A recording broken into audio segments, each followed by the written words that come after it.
Alright, so I wanted to go in more in depth with the figure here from the book. Chapter 4, let's study the figure.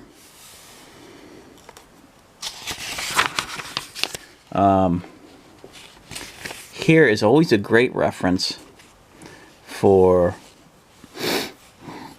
proportions. Yeah. Like here is a classic example I was talking about before. Look how long the legs are. Just this part, the thigh to the knee. You just do one of these things and it's a lot, a lot taller than the torso and it's the size of the head, the waist to torso to top of the head here. So this is great. He breaks it up into heads. So he's got the head right here. 1, 2, 3. That's 3 heads. 3 heads from the top of the head to the waist.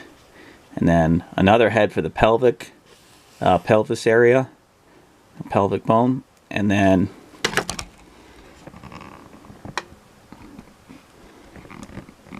as you can see right there, 1, 2, 3 to the knees. And then 1, 2 from the top of the calf to the bottom of the ankle. Okay, so there you go. And he does the same with the side proportions. See how equal it is on the sides too? It's like you took a ruler and just use that. Just about every. There's a little bit of a space right here, like a quarter of a space for the neck. You can kind of eyeball that. One of the things he mentions in the reading here is says we also make the shoulders good and wide and the hips real narrow. Naturally, as we're soon about to see, the male is drawn much more angular than the female. Another good point to remember is the elbows fall just a little bit below the waist. A little bit below the waist. That's true of both men and women. Take a look at the next page. Same thing. Look how these legs are longer than the torso. From hip to knee goes from hip to waist to top of the head. Same thing applies, and same thing with the elbow too. So if you wanted to apply this, okay, start high up here, because if you want to draw the whole thing, it starts with the shape. It starts with that oval. Light and sketchy. Light and sketchy. And then let that torso line guide you a bit. Okay. But already here you can see there's that space. Quarter space right there between the bottom of the chin to the top of the shoulders there. So if you do this, okay, that's going to be one of these. So you can do something like that. That's 1, 2. And one more is going to come down to the waist. Alright. And then I don't think I have enough paper. I think I drew this too big already. So it's going to be about, let's see, the waist is right here. So we'll just do a little circle, oval for the waist. And then, boom. You just kind of eyeball it. And the more you do this, the more practice you'll get eyeing it.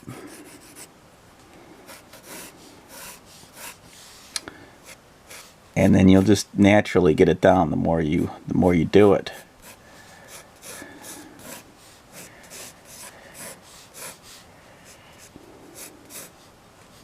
Remember the elbow? The elbow's about right down there.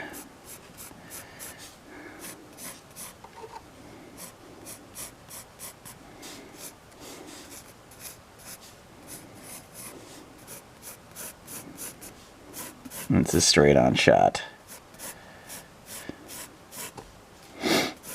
hips are narrow on the men, and they're wider on the women.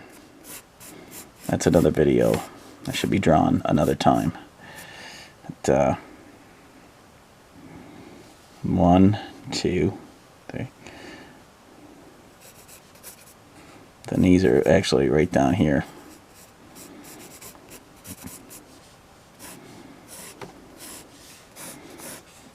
And you'll find sometimes that when you're drawing, your position can change. Because this leg looks a little bit further back. So I can move my torso so he's at a slight angle. And that means that has to move a little bit more to the right. It's something you pick up on intuitively the more you draw.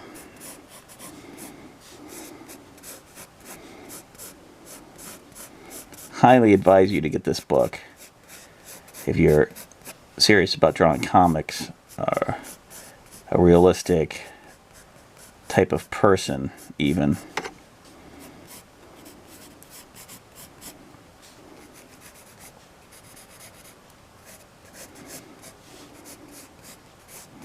All starts with that head and torso. And you notice which way the cross is pointing. That means he's looking this way, not straight ahead. So his face is kind of aligned with how where his body's pointing. This guy kind of looks like a sci-fi space cadet or something, the way I drew him. I could see him with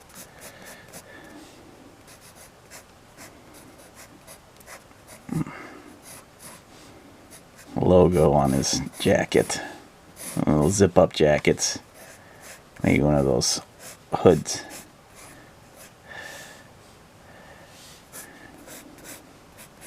Then I give him much of a chest. Give him more of a belt.